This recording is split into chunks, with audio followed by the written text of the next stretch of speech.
மழை பாதித்த பகுதிகளில் அரையாண்டு தேர்வு நடத்த முடியாத சூழல் இருந்தால் செய்முறை தேர்வுகளோடு விடுபட்ட பாடங்களுக்கான தேர்வும் ஜனவரி மாதத்தில் நடத்தப்படும் என பள்ளிக்கல்வித்துறை அமைச்சர் அன்பில் மகேஷ் தெரிவித்துள்ளார்.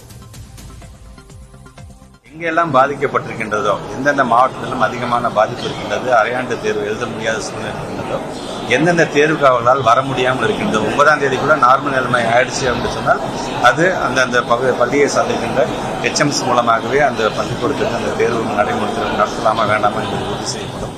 அப்படி நடத்த முடியல, இன்னமும் தண்ணி தேங்கி இருக்கின்றது, உள்ளே உட்காந்து எக்ஸாம் எழுதுற அளவுக்கு வசதி இல்லாமல் இருக்கின்றது என்று சொன்னால் உடனடியாக லோக்கல் பாடியின் மூலமாக அதை சரி செய்கின்ற பணியில் ஈடுபட்டுக் கொள்ள வேண்டும் என்று சொல்லியிருக்கிறோம்.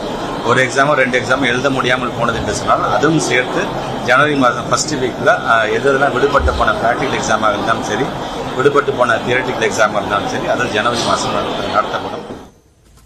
கடலூரில் வெள்ளத்தால் பாதிக்கப்பட்ட மக்கள் வீடுகளை விட்டு வெளியேறி விடுதிகளில் தஞ்சமடைந்திருப்பதால் விடுதிகள் நிரம்பி வழிகின்றன. பலருக்கு விடுதிகள் தற்காலிக வீடுகளாக மாறியிருப்பது குறித்து இந்த தொகுப்பில் பார்க்கலாம்.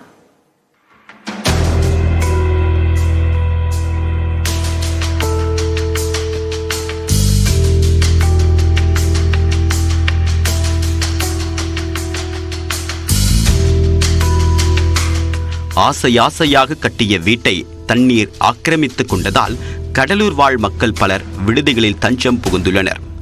தென்பெண்ணை ஆற்றில் ஏற்பட்ட வெள்ளப்பெருக்கால் கரையோரம் உள்ள 50,000க்கும் மேற்பட்ட குடியிருப்புகளை தண்ணீர் சூழ்ந்தது. வீடுகளுக்குள் புகுந்த தண்ணீரின் மட்டம் தொடர்ந்து அதிகரித்ததால் அச்சமடைந்த மக்கள் குடும்பத்துடன் வீட்டை விட்டு வெளியேறினர். ஏராளமானோர் முகாம்களில் தங்கியிருக்கக்கூடிய நிலையில் பலர் தனியார் விடுதிகளில் தஞ்சமடைந்துள்ளனர். கைக்காசு செலவிட்டு அறையெடுத்து தங்கியுள்ளனர். வேறு வழியின்றி நாள் ஒன்றுக்கு 3,500 ரூபாய் கொடுத்து குடும்பத்துடன் விடுதியில் தங்கியிருப்பதாக கடலூர் மாவட்ட ஆட்சியர் அலுவலகம் அருகே வசிக்கக்கூடிய வெங்கடேஷ் வேதனையுடன் தெரிவித்தார்.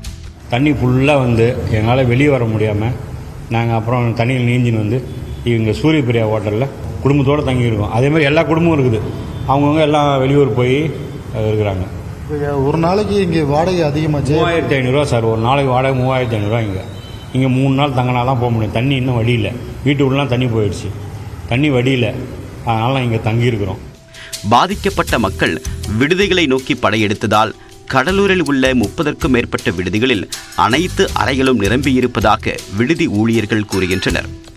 குடியிருப்பு எல்லாம் நிறையா மூழ்கினதுனால இங்கே நிறையா ரூம் எடுத்து தங்கியிருக்காங்க.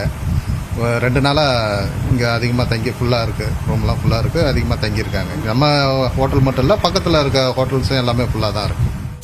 5 நாட்கள் வரை விடுதியில் தங்க வேண்டியிருப்பதால் அறை வாடகை உட்பட சுமார் 25,000 ரூபாய் வரை செலவு செய்ய நேர்ந்திருப்பதாகவும் மக்கள் கவலையுடன் கூறுகின்றனர்.